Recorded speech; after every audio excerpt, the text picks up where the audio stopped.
My name is Sam DiBattista. Real name is Sabatino DiBattista. And living in Bellevue now, which is where we opened our first restaurant, was also Vivo. We were there for 10 years and ended up in Swickley, which is a great town for us right now. All right, so what we're gonna do now is a really quick seared steak. We call it Bistecca alla Rosmario. It just simply means steak with rosemary and garlic. Find a really great piece of steak. I mean, use whatever you want. I chose to use strip steak today, so it was an Allen Brothers prime strip, which they just do a great job on their meat. So yesterday morning, I just seasoned it really well and wrapped it in parchment overnight. Just let it get a little age overnight. And today we just sliced it real thin, took off some of the fat. So the way we cut our meat in this country, if you go to Italy, and I'm sure you understand, the butchers there slice and cut their steaks totally different. So in Italy, unless you go to the Bistecca alla Florentina, which is a giant hunk of steak, usually steaks and meat are part of the dish. It's not like the main dish.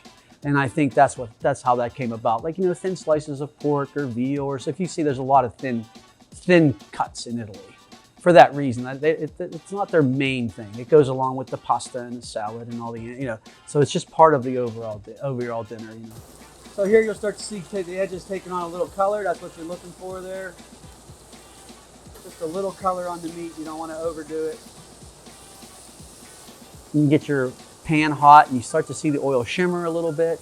That's when you want to put your steak in after you've seasoned it and all that. Get a little color on one side, flip it over, let it go a little more, then get it off the heat, and that will release all of the juices. And that's when you want to get the steak out of there and get your other ingredients in, get them browned off and put on top.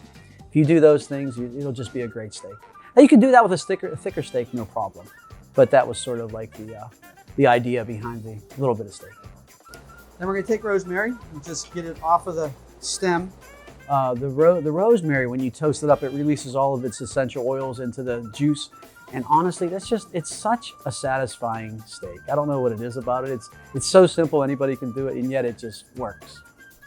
I think, you know, the idea that you don't season your steak before, I've never gone by that. Like even at the restaurant, we season all of our steaks before we have them in our containers for service. Almost there. You can see the garlic's taking on a beautiful brown color. It draws out some of the juice, some of the liquid, which is what happens when you dry age. So it works for us. I'm not saying it's the right way to do it, but it works for us. And you can see what happens. You start to get a little bit of a juice there, which is fantastic. That's what you're looking for. We're just gonna finish it with a nice bunch of olive oil, a little more cracked pepper.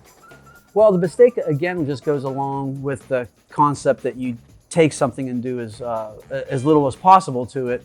So I do brown some sliced garlic up, but I don't know, that crispy garlic on top just seemed like it should be on that dish, and that's how it got there. I think it turned out all right.